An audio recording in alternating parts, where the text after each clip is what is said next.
Next question जो हमारा है क्वेश्चन नंबर 15 देखिए क्या कह रहा है। कह रहा है enter the following transaction in the journal of Arun Govil and company. कुछ ट्रांजैक्शन दिया है और इसको कह रहा है अरुण गोविल एंड कंपनी की बुक्स में रिकॉर्ड कर लीजिए। ठीक है सर। सबसे पहला ट्रांजैक्शन है Arun Govil paid into bank as capital.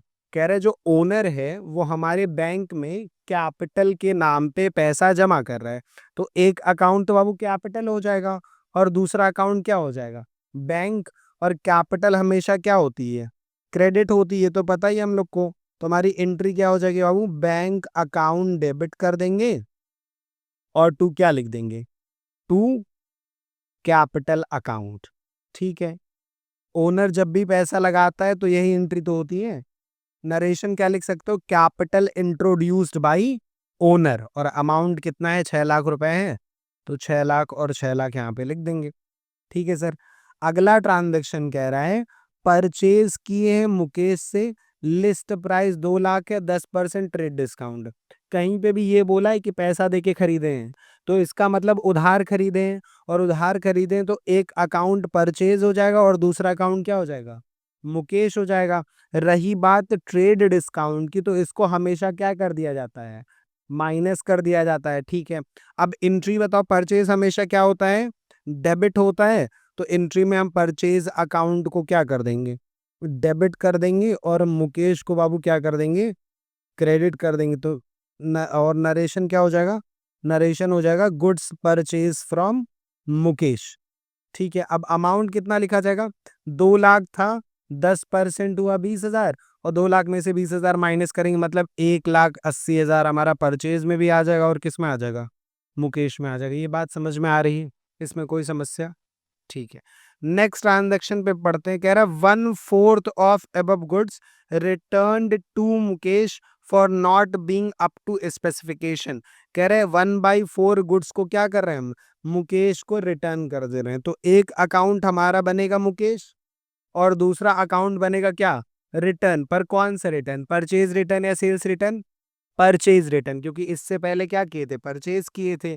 अब सुनो, परचेज हमेशा क्या होता है, डेबिट होता है, तो परचेज रिटर्न फिर क्या हो जाएगा, क्रेडिट हो जाएगा। यानी परचेज रिटर्न को हम क्या कर देंगे, क्रेडिट कर देंगे। अगर परचेज रिटर्न क्रेडिट है मतलब डेबिट फिर कौन हो जाएगा, मुकेश डेबिट हो जाएंगे। ठीक है।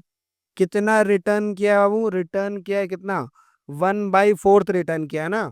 तो हम लोग क्या करेंगे, कितने का परचेज था, 1,80,000, इसको सिंपली डिवाइड कर देंगे 4 से, यानी पता चल गया कितने का रिटर्न है, 45,000 का। ठीक है, ये चीज समझ में आ रही है, क्लियर हो गया। ठीक। नेक्स्ट ट्रांजेक्शन पे बढ़ते हैं। Issue a cheque to Mukesh for the amount due after deducting 2% cash discount. कह रहा है 2% डिस्काउंट काटेंगे और बाकी जो पैसा बचेगा उतने का मुकेश को क्या हम दे रहे हैं, एक चेक दे दे रहे हैं। तो बेसिकली आप मुकेश को पैसा दे रहे हो, राइट। तो एक अकाउंट क्या बनेगा, मुकेश, और दूसरा अकाउंट क्या बनेगा, अगर हम मुकेश को चेक दिए तो दूसरा अकाउंट क्या बन जाएगा हमारा, बैंक बन जाएगा। ठीक है। तो एक मुकेश हो गया और दूसरा क्या हो गया बाबू, बैंक हो गया। अब पैसा आप दिए हैं तो रूल अप्लाई कर लीजिए। मुकेश किस में आता है, पर्सनल में आता है, और पर्सनल का रूल क्या कहता है, debit the receiver and credit the giver. जब मुकेश को हम चेक दे रहे हैं बाबू, तो मुकेश रिसीवर हुआ या गिवर हुआ, रिसीवर हुआ, क्योंकि वो रिसीव करेगा चेक, राइट। तो रूल कहता है डेबिट द रिसीवर, यानी हम मुकेश को क्या कर देंगे बाबू, डेबिट कर देंगे, और बैंक को क्या कर देंगे, क्रेडिट कर देंगे। Mukesh debit to bank. और यहाँ पे कैश डिस्काउंट भी है, तो कैश डिस्काउंट तो लिखा जाता है ना, और किस साइड पे लिखेंगे, जिधर मुकेश है उधर लिखेंगे या जिधर बैंक है उधर, जिधर बैंक है उधर। हमेशा ध्यान रखिए, जिस साइड पे कैश या बैंक लिखा होता है उसी साइड पे डिस्काउंट भी लिखा जाता है। ये बात हमेशा ध्यान रखना, जिधर कैश उसी साइड पे डिस्काउंट। अच्छा, कितना पैसा देना है, तो देखो 1,80,000 का खरीदे थे, उसमें से कितने की पेमेंट कर दिए, 45,000 की पेमेंट कर दिए, सॉरी 45,000 का रिटर्न कर दिए। तो हिसाब कितने का बचा, 1,35,000 का हिसाब बचा हमारा। ठीक है। डिस्काउंट कितना काटने के लिए बोला है, 2% बोला है, तो इसी 1,35,000 का 2% हम निकाल लेंगे, तो ये आ गया हो कितना, 2,700 का डिस्काउंट। ठीक है।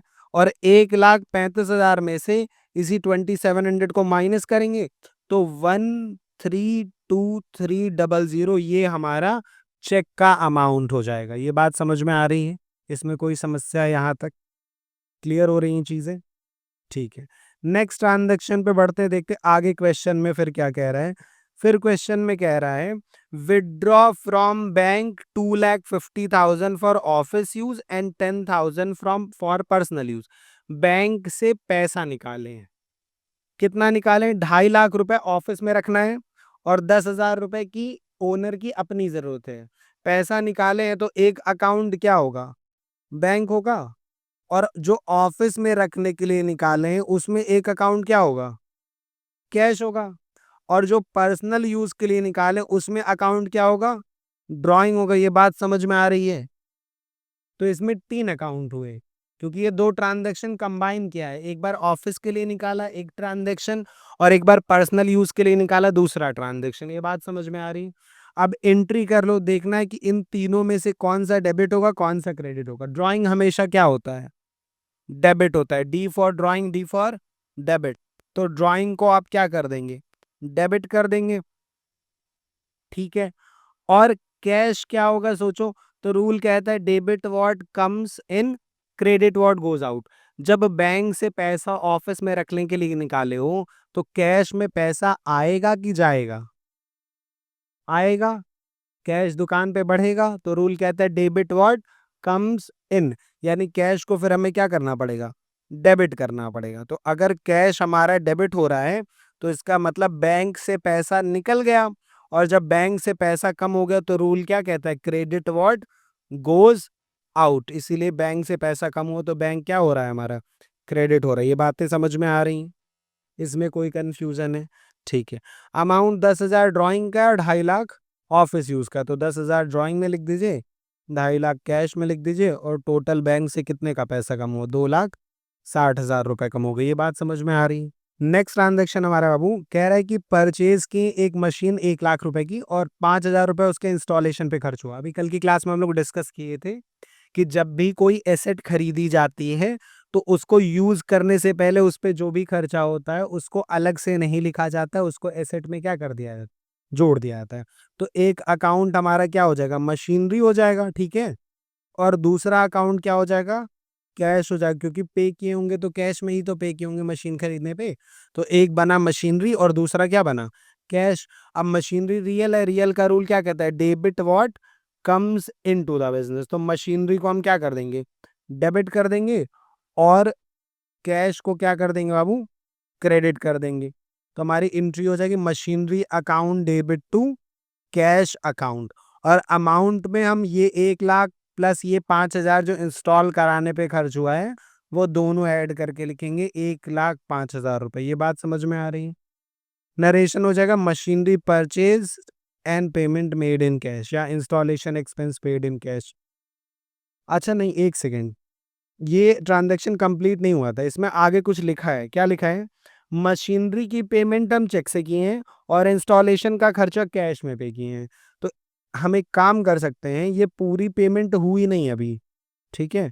देखो, एक काम कर सकते हैं, ये जो है कैश में 1,05,000 हमारी जेब से गया, लेकिन कह रहा है कि जो मशीन खरीदे हम उसकी पेमेंट हमने की है चेक से।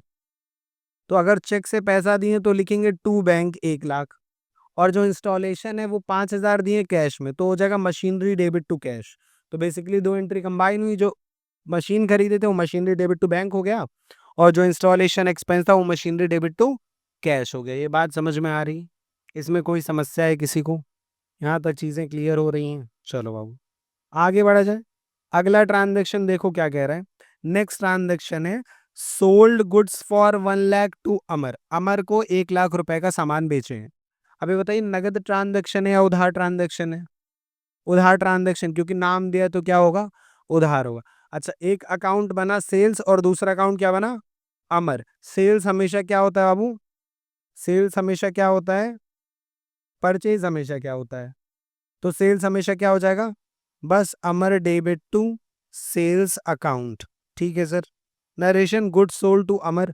प्राइस कितना लिखना है? 1 लाख रुपए, तो लिख दो 1 लाख रुपए। समझ में आ रही चीजें? आगे फिर कह रहा है Amar clear his account by giving a cheque of 98500, cheque को हम तुरंत बैंक में भेज दिए। कह रहा है अमर जो है हमें एक चेक दे रहा है और अपना हिसाब खत्म कर दे रहा है।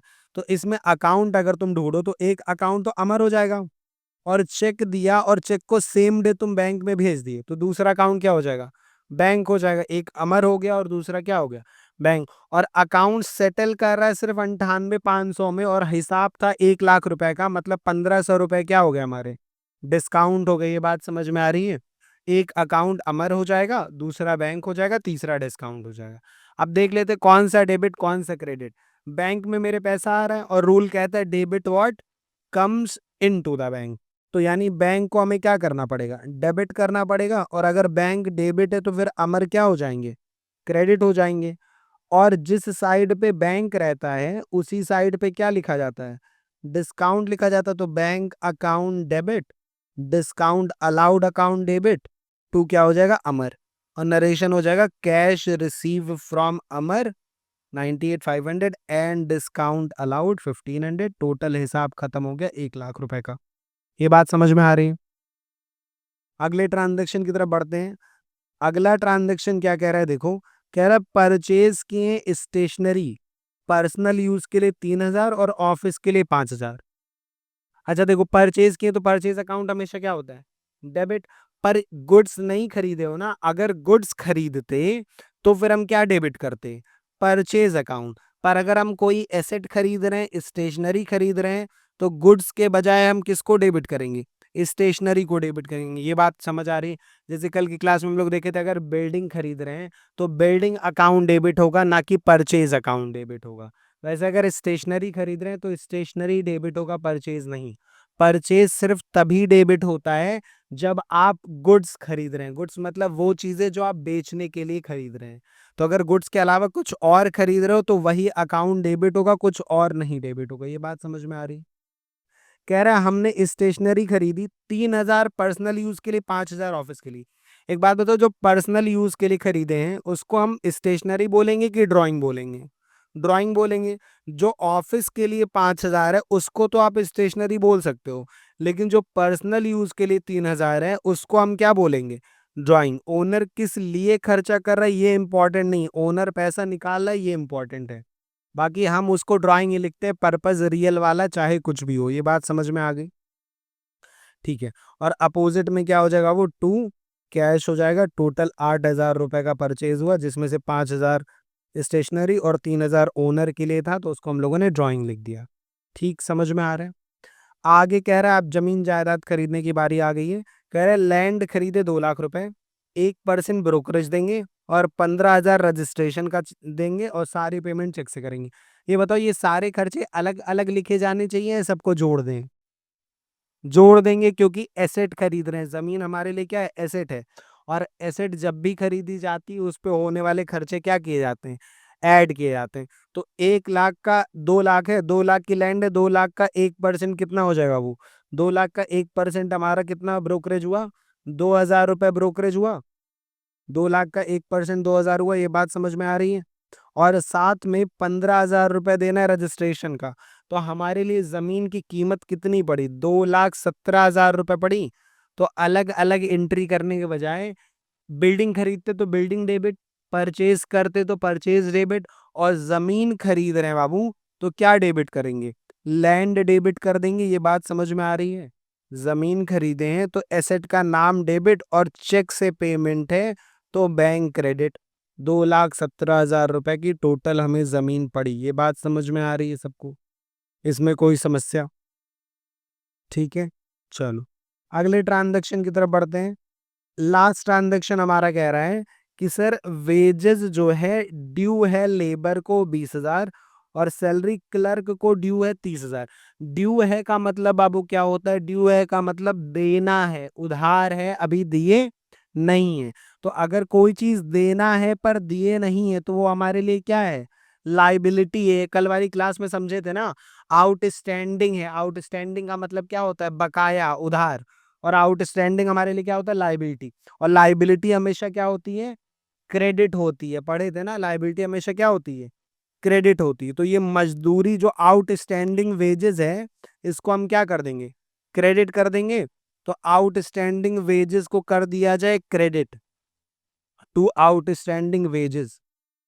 और इसी तरीके से जो सैलरी उधार है वो भी तो लाइबिलिटी हो गई, देना है, तो आउटस्टैंडिंग सैलरी को भी क्या कर दोगे, क्रेडिट कर दोगे। ये बात समझ में, कल यही तो बताए थे कि सबसे पहले आप देख लीजिए वो एसेट की लाइबिलिटी, अगर उधार है आउटस्टैंडिंग है मतलब देना था दिए नहीं है तो लाइबिलिटी है, क्रेडिट हो जाएगा।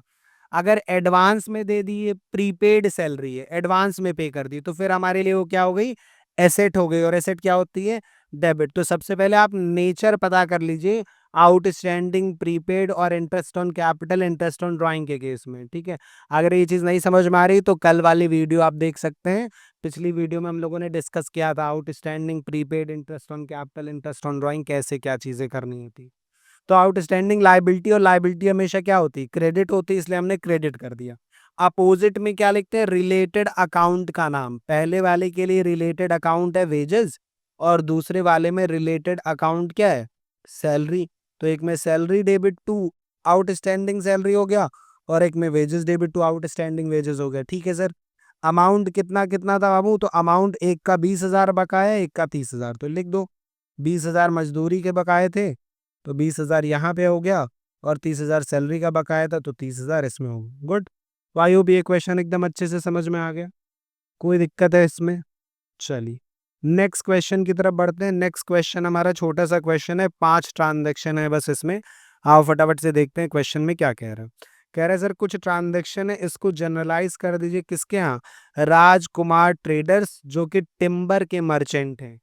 टिम्बर के मर्चेंट है मतलब इनका लकड़ी का कारोबार है। अब ये नेचर पता है क्यों बता रहा है, जैसे अगर तुमसे बोला लकड़ी खरीदे तो तुमको लगेगा कि शायद एसेट खरीद रहा है, इसीलिए वो बिजनेस का नेचर बता दिया कि जब उसका काम ही लकड़ी का है, तो अगर वो लकड़ी खरीदेगा, फर्नीचर खरीदेगा, तो फिर वो उसके लिए क्या हो जाएगा, वो उसके लिए एसेट नहीं होगा, वो उसके लिए होगा गुड्स। ये बात समझ में आ रही है, कोई दिक्कत है इसमें।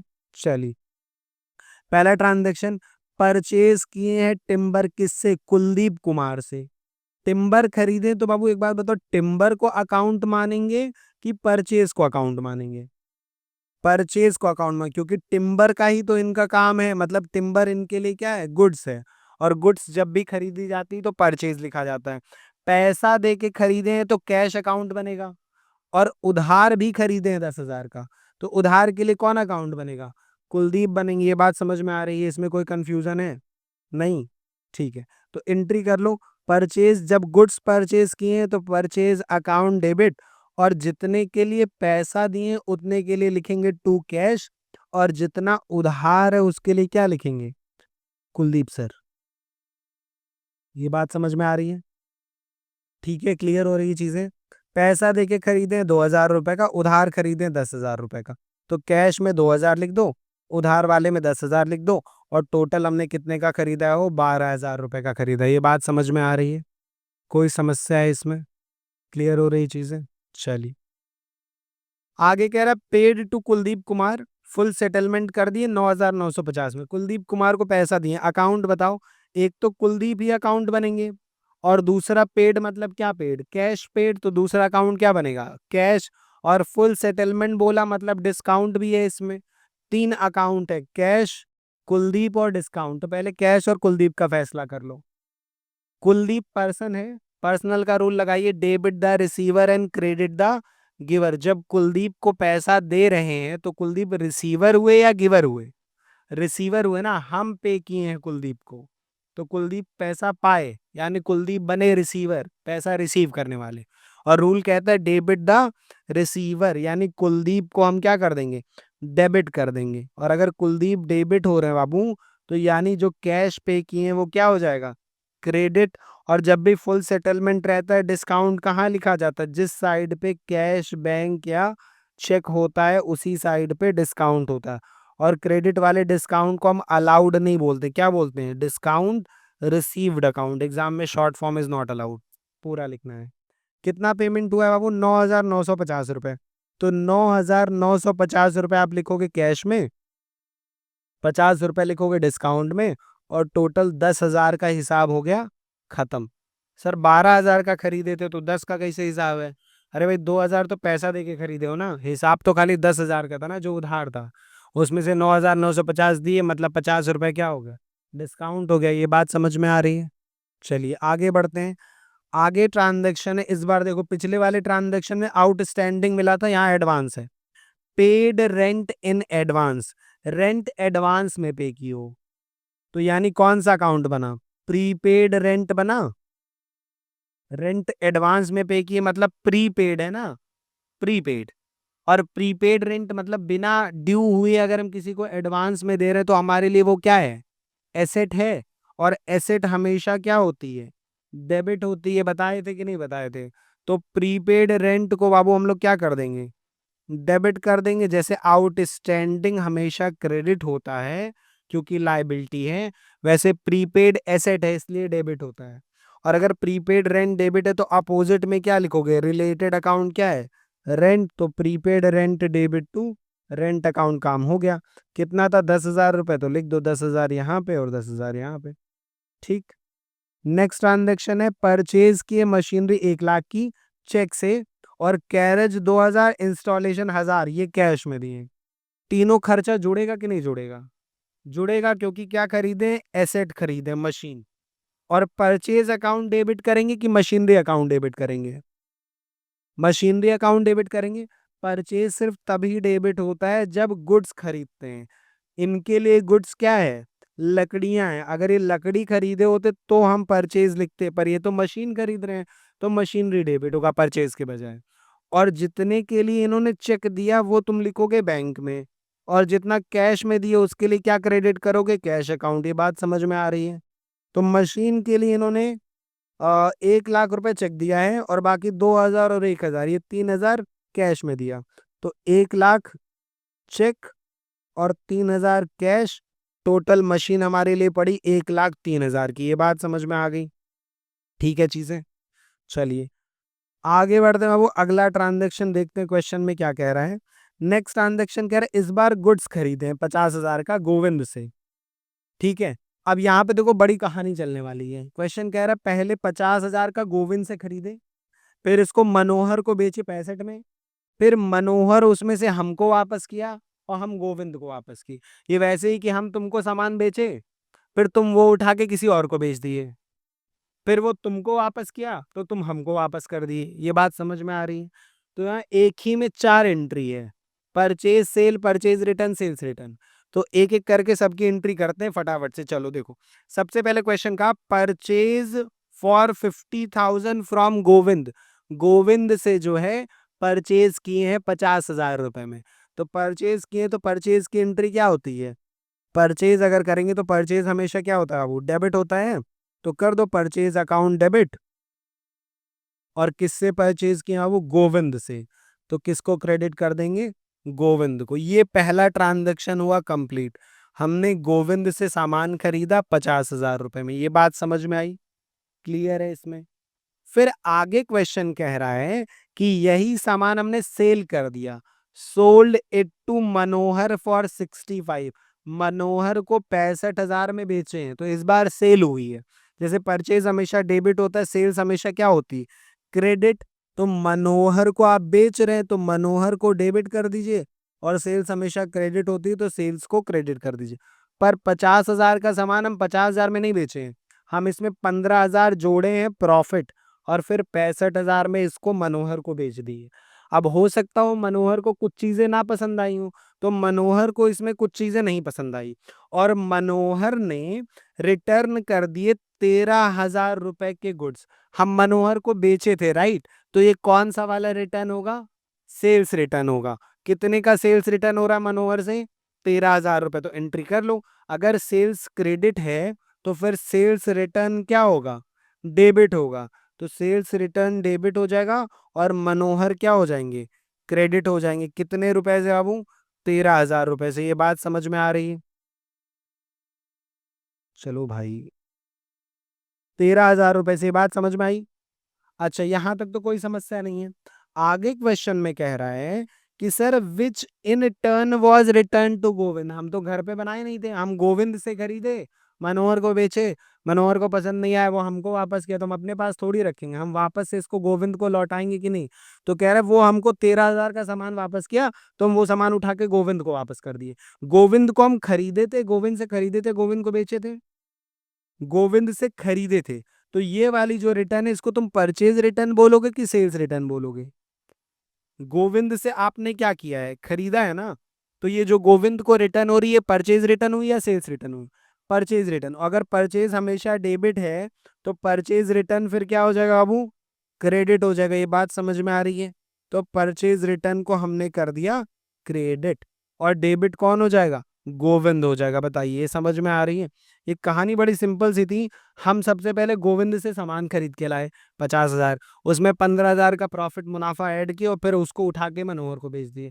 मनोहर के पास सामान गया, मनोहर को 13,000 रुपए का उसमें से सामान पसंद नहीं आया, तो मनोहर लाके हमको रिटर्न कर गए। अब हम रखेंगे थोड़ी, हम भी गोविंद से लाए थे, अगर वो बिक नहीं रहा है तो हम भी उसको उठा के क्या कर देंगे? गोविंद को परचेज रिटर्न कर देंगे। बात समझ में आ रही है?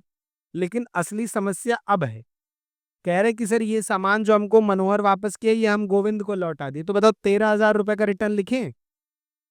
13,000 रुपए रिटर्न में लिख दें? नहीं लिखेंगे। जैसे एक बात बताइए, जब 50,000 का सामान आप बेचे थे, तो क्या 50,000 में बेचे थे? 65 में बेचे ना? तो ये जो 13,000 रुपए का ये हमको रिटर्न किया है, ये 13 में रिटर्न होगा, उससे ज्यादा में रिटर्न होगा, या उससे कम में रिटर्न होगा? उससे कम में रिटर्न होगा, क्योंकि 50 वाली चीज 65 में बिकी, तो ये 65 के अंदर वाला सामान है ना, इसको 50 में कन्वर्ट करना है। तो कैसे कन्वर्ट कर सकते हैं? देखो, 15,000 का, इसको ऐसे सोच लो, दो तरीका है, पर ये वाला तरीका शायद तुम्हें ज्यादा आसान लगे। 15,000 रुपए का तुम प्रॉफिट ऐड किए हो, पक्का ना? कितने रुपए में 15 जोड़े हो? 65,000 की सेल है, उसमें 15,000 का प्रॉफिट है, तो जो 13,000 का रिटर्न है, उसमें कितने का प्रॉफिट रहा होगा? ये बात समझ में आ रही है कि नहीं आ रही? बहुत सी सिंपल सी चीज है, यूनिटरी मेथड हम लगा रहे हैं यहाँ पे, कि अगर 15,000 रुपए का मुनाफा जुड़ा है 65,000 रुपए के अंदर, तो 13,000 रुपए के अंदर कितने का मुनाफा जुड़ा हुआ होगा? तो ये पता चला कि भैया 3,000 का मुनाफा जुड़ा है, तो यानी हम इसको रिटर्न करते टाइम पे 10,000 में रिटर्न करेंगे। ये बात समझ में आ गई? क्लियर हो रही चीजें? तो इस तरीके से हमारा ये क्वेश्चन भी हो गया कंप्लीट।